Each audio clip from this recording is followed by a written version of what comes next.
Welcome. This week I'm going to talk about the 6 waves of innovation in China. I'm going to talk about the 6 waves of innovators and the founders of these companies, about the 6 waves of collaboration with the world and how they become more innovative, and about the 6 waves of innovation that we should really watch for the future. If you haven't subscribed to my channel yet, do so now. Hit this button and you can see a lot of things on innovation and many other things. I'm not going to go into detail here because I want to give you an overview of all the waves that are coming to the world today.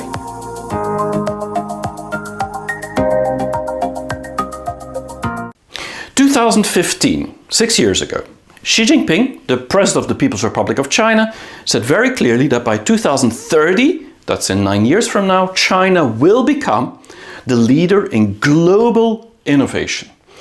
Now, many people in the West challenge that and say, yes, sure, that won't happen. We've always been the innovators in the world and China's trying, but they're not really succeeding. And look at the Nobel Prize, they haven't won many of them. And where do you see real innovation coming from China? Well, I believe that China has been innovating for 40 years, non-stop. But this is a stepping stone. And this has actually been building one trend, one wave after the other. And now is ready to be unleashed on the world to become the global innovators. And let me explain a little bit. To understand that, we have to go back from the founders of these companies, the innovators themselves, those that wanted to innovate. And the very first wave started with what I call the generals. These are the really tough founders and CEOs and people that really wanted to work crazily hard and wanted to survive and fight everybody because the world was against them. Even internal in China was very, very difficult. It was against all odds. And we still see that today with Huawei. It's against all odds. People like Dongming Zhu from Greece, she's not taken a day off in 30 years' time. I mean, these are fearful people because they have known from their past in the Cultural Revolution and a lot of hunger, maybe in their families, and they went bottom up to really make a difference. This is about leading an army to succeed. They were the first product innovators. At the beginning it was all reversed engineer, but today look at Huawei, look at many companies in that area, and they're actually top-notch globally. So they've learned to innovate over 40 years. The second wave, in my view, has become in the 90s the masterminds. These were the smart people, people that knew how to use resources. They knew how to combine maybe their relationships, maybe money and finance, transform companies, transform business models, just like Hai'er did, Zhang Min did, completely changing a business model, or like Evergrande, which now is of course having lots of trouble with electrical vehicles, but they are what I call the industry innovators. They created new industries and combined different industries to go cross-border, or not cross-industry, to completely combine all these things to make something very, very good. I call these people the masterminds because they could connect the dots. A little bit like Steve Jobs, connect the dots and know what needs to go together to actually make a difference. Now, the third wave of innovators started at the dot-com era. Just before the century, in 1995, companies like Baidu, Alibaba, Tencent, Sina, they all started end of the 90s. And I call them the believers because they believed that the internet could change everything for China. And they were right. But they also believed that in order to make this work, they had to localize and adapt the models from the West to the Chinese market. That's why I call them market innovators. It's not about product innovators so much, it's not about industry innovators, this is about market innovators. They created new markets, and by doing that, they actually became a standard for the West very often. If you look at Tencent with WeChat, you look at Alibaba's model, I mean, they've become trendsetters because they were looking at a local market which was very different from the world, but which actually the world could use and could need. These are the believers, and they're still believing very much in a world that is better tomorrow. The third wave started in the beginning of this century.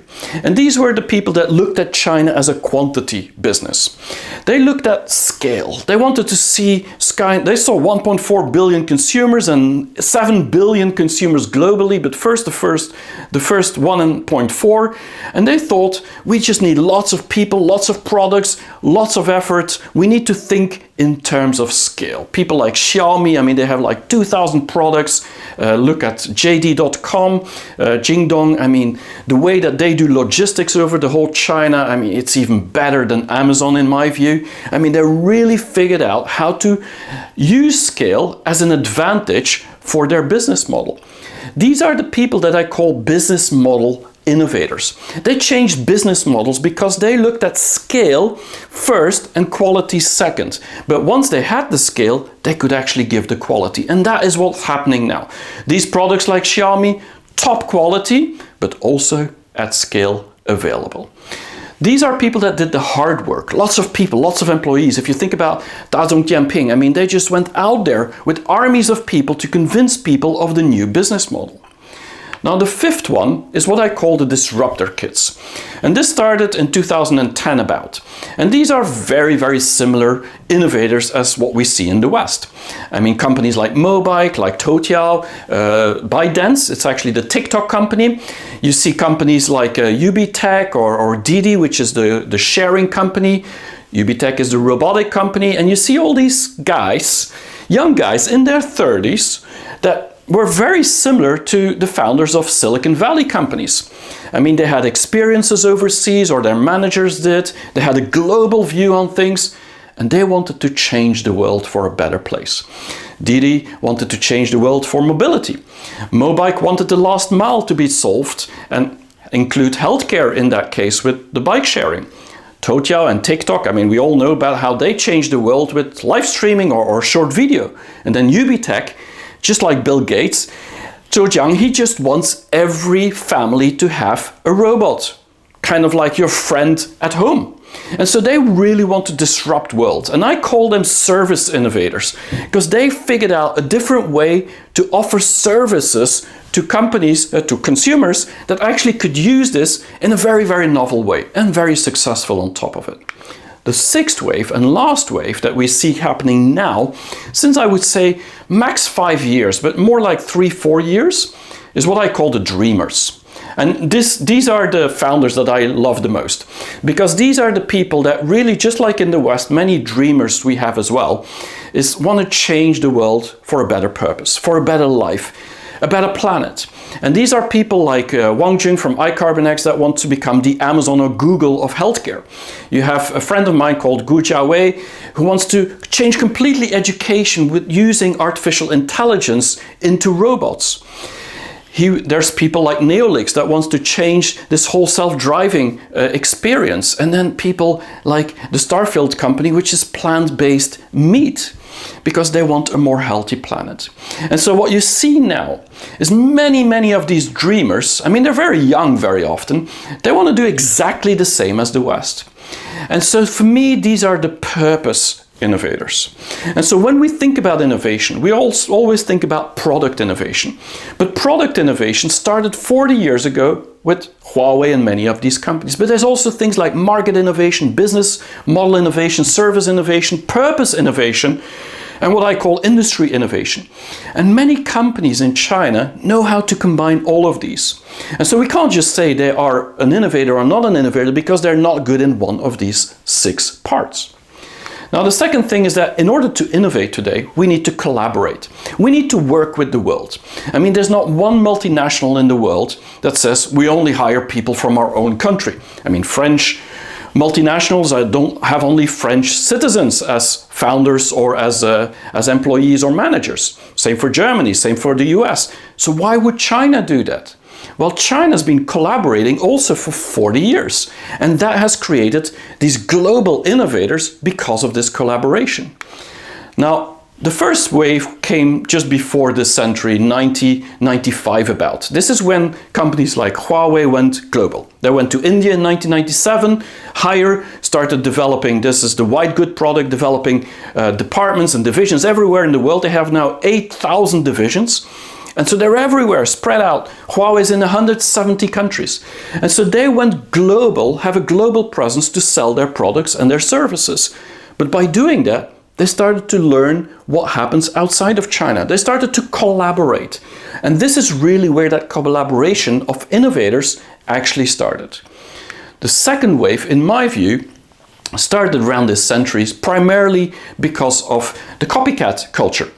It means that people went from the West to China. So it's not Chinese going global, it's Westerners, Western companies and buyers, shoppers that went to China to build their own product, their smartwatch, maybe their robot, maybe something technical or not technical. They often went to Shenzhen and they started to look for people who could build this. And because the whole world was doing that, actually these companies that designed these products or built these products, manufactured them, they got a lot of knowledge from the world on how to build these things. And so they started to patch this together.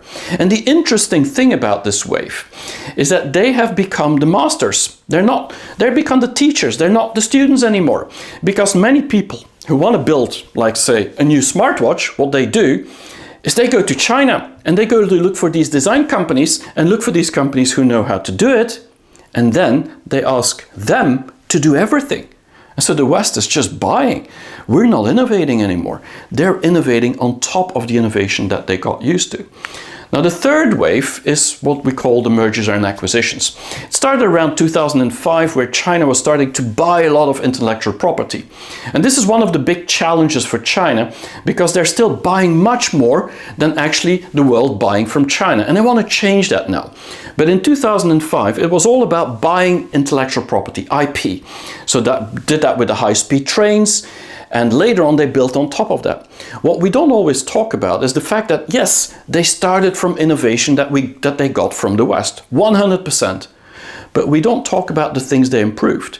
And very often that thing is actually now often better as a total result than we see in the West. If you think about high-speed trains, I mean, they're running extremely efficient and very, very well. And this has nothing to do with just getting the IP and copying it and using it. No, it's getting the IP and then building on top of it. Think about Geely, for example, that built their own brand, which is called Lynk & Co. And so they got, through the acquisitions of Volvo, they actually got all that knowledge. They got three things actually. They got brand, which they needed, and this is important, the Volvo brand, but now it's Lynk & Co. It's not even the Volvo brand. And the Geely brand, it's not Volvo brand, but Geely now is recognized as a brand like Volvo because of their Volvo acquisition. And then they also have talent and they have innovators. And this is where the collaboration starts with the company in Sweden that has hundreds of innovators. 90% are local people from Europe that are innovating on behalf of Geely. And the Chinese are working together with them. So they're working together and innovating together. There's many examples like that.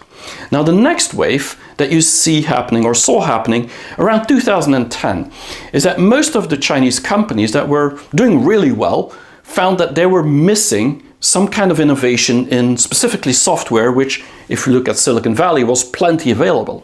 And so what they did, because they were very good in hardware, is they went to the States, they went to Europe and they started setting up R&D institutes, R&D organizations. And they had a mixed teams of Chinese and foreigners working together to build a new AI for self-driving cars like for Baidu or other products.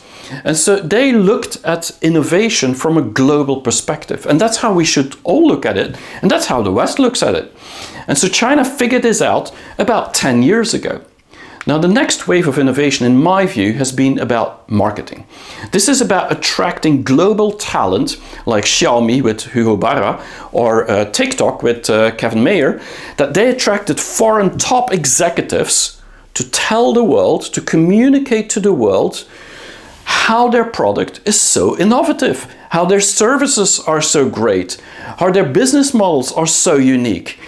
And some of them succeeded. Many of these executives actually are not working for the Chinese companies anymore. They're trying to find new companies. I think this is really the challenge that China is having. The biggest challenge for China is not innovation in any category. The biggest challenge is communicating that innovation to the world so that people actually feel that China is actually innovating in a proper way and actually outcompeting many companies in the West. And so that's where they still need to do a lot of effort. But they figured it out that this is a problem in 2015. So this will just continue. And the last wave of innovation, collaboration or cooperation that you see, is all happening today. And this is all about researchers. It's about global researchers that they attract to come to China. Very difficult in the current geopolitical tensions, but they're trying to attract them to come to China or work from home for Chinese companies to really do basic research. And this is all driven with the geopolitical war, but also because China needs to become self-sufficient. It's not that they just want to do everything themselves, but they know if they are dependent on the rest of the world, they might get shut out from the rest of the world. And that is a too big risk for any innovator in the world. And any company, multinational, innovating would think the same way. Now, the last thing I want to talk about is really the 6 waves of innovation, which brings together the founders, so the innovator sparks from China, as well as the collaboration into businesses that are creating innovation.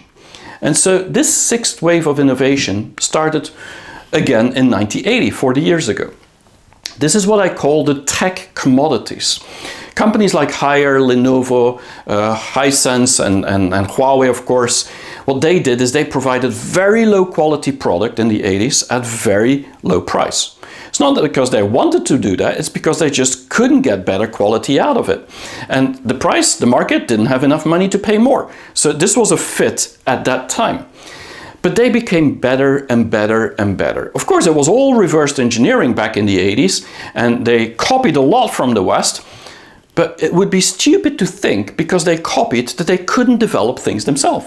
I mean, it's not because they started from something that they actually couldn't improve it over time. And so this is where they got hundreds and thousands of engineers starting to figure out how to improve that innovation. And look at Huawei now with 5G and soon 6G and maybe 6-7 years from now. I mean, they're leading in innovation, and this has nothing to do with copycats anymore. But we had to go through this phase. Now, the 2nd wave of innovation, in my view, and the most important one, has been the copycat culture. And people will say, yeah, but I mean, Chinese are copycats. How can you call this innovation? Well, it makes total sense. They're called Shanghai in Chinese. And these Shanghai, these innovators, what they did is they copied existing products from the West. But we have to look at why they copied it. I mean, a lot of time they copied it was because a lot of Western companies went to China. Philips, Sony, Hitachi, they went to China to build these factories, and then they found a lot of workers working very cheap back in the 90s to produce these products at scale. But then the problem was they needed managers, they needed smart people to control these employees, but also to understand how to talk to the managers from the West. So they got the best talent from the best universities in China, and these people often felt, actually, why are we not adapting our products to the local Chinese market? And it's because of this frustration that many of them left these foreign companies, started their own company, and became Shanghai. They became copycats. But they did it because they thought that there was a market that the foreigners did not address. And so they were forced, in a way, to innovate. They were forced to innovate because the West didn't want to innovate for the Chinese market. And so while we think of these people often as bad people, copycats, imitators, they've actually become very smart in adapting to the local needs. And this is where innovation really starts, in every area, in every sector, in every industry.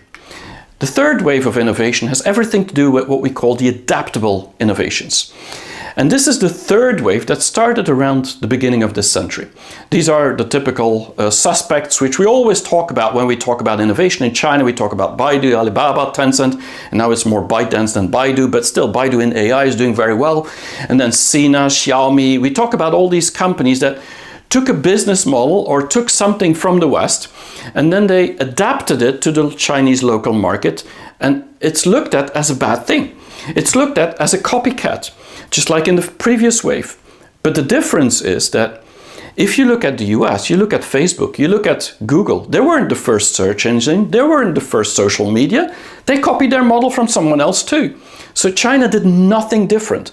The only difference is that the local market in China is very, very different from the local market in the West, specifically on social media and all these internet services. And so these companies, this third wave of innovation, they figured out how to innovate within that industry and create new business models within that industry. Look at Tencent today. I mean, they're way ahead of Facebook. Look at Alibaba, they're doing face payments. I mean, we don't even have that in Europe or in the West right now. So all these things, they innovated because they constantly were looking at the signals from the market. And so I always say these companies were very customer-centric or market-centric. And we forget that often. And because of that, they created cool innovation. And they're also now going into very, very specific basic research. Now, the next wave of innovation, the fourth wave, was mergers and acquisitions, around 2010. I've talked about it a little bit already, but you could see that companies like Volvo and then KUKA later, they took some technology, they bought some technology, paid great prices for it. I mean, Volvo bought it from Ford, and Ford wanted to let it go because they had problems with the financial crisis. And so they got this great quality technology from Sweden, from Germany, from US, from all these places. But what they did very well is actually to start integrating that into the Chinese market, which means that instantly there was a huge scale, huge market, but also a new demands popping up out of the market, which created new innovations. And companies like Geely, Li Shufu, the founder, he really knew how to combine the West and the East and have teams working together to create that new innovation and create the top brands in the world, which is Volvo now. And so this is really what it's about. This is about this fourth wave of innovation where it starts from an acquisitions to get brand, talent and innovation, integrate it, unleash it on the Chinese market, and then globally take advantage of that supply chain, take advantage of the market, take advantage of the consumers in China and make a difference. Now, the fifth wave of innovation started around 5-6 years ago, and that's what a lot of companies are talking about. And whenever I went to China with some executives to show them about innovation, I showed them these companies. These are what we call the disruptor innovations. Disruptor kids, young guys in their 30s, they want to beat Tesla, they want to create a new robot in every family, in every house. They want to do what TikTok is doing, change the world in social media, change healthcare. So they have a dream to actually change the world, and they're very much tech focused. They're looking at artificial intelligence, they're looking at big data, they're looking at the cloud, they're looking at, just like Silicon Valley, the tech innovators. And the big difference between these other previous waves and this waves is that these founders were actually educated very often overseas, or they had connections, they had a global vision, and they were called global startups from day one, even when they were worth $1 billion or a few $1 billion. So they were very young people, very young mindset, young in heart, but they wanted to change everything. And that is the disruptor innovations that are really focused on product innovation, combined with market, combined with business model, combined with service innovation, combined with industry innovation. I mean, it's everything. And then the last wave is the one that the West should really look at. Because now China has triggered that if we want to do innovation right, we also need to invent things. We can't always just start from someone else's innovation. And they've known that for 40 years. But the first 40 years, at least the first 30 years, the market demand was so big and there was only that option to do. But now it's different. Now there's a lot of competition in China. Now the government is supporting to actually do more inventions. They also feel that this is their weak point very often in the companies. And so what now people are doing in China is inventing stuff.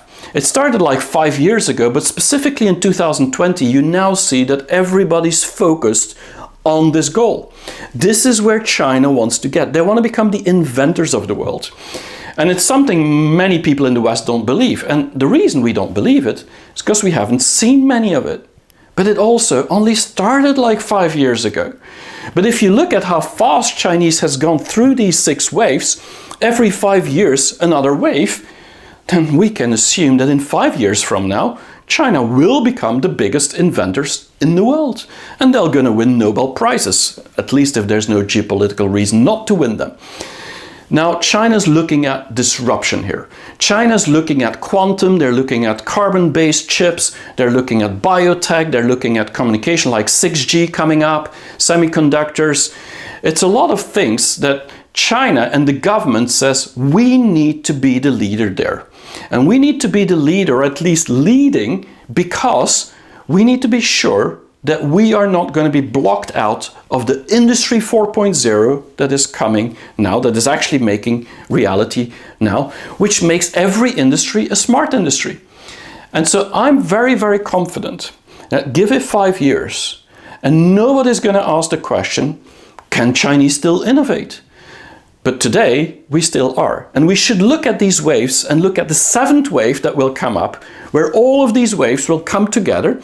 And the problem is that when we look at the innovators today, is that we often look at the famous names. We look at the Baidu, Alibaba, Tencent, ByteDance, we look at DJI, we look at Geely, we look at Didi, we look at BYD, we look at all these names that we hear in the news. But there are only like 20 companies that we look at. And usually they're on the stock exchange in the US or in Hong Kong. But the reality is, this is only a very, very small part of the innovation that is happening in China. We don't see everything under the waterline. I mean, this is like an iceberg, and there's thousands of innovators all working together with these big ones often, and they are really making a difference. They're the dreamers of tomorrow. They want to build the highest quality in the world. And unless we're going to look at this thing under the waterline, look at the big iceberg that we don't see, we're never going to see the tsunami coming. We're never going to see how these 6 waves of innovation have actually helped each other to accelerate. And today is such a big wave with all these types of innovation, from product to service to business model to industry innovation to purpose innovation, all this coming together to create the biggest multinationals in the world and the most innovative companies that are around. And so I'm very sure that this is about to happen in the next 5 years. So if we want to understand how the world of innovation is going to change our world, we have only one option: look at China.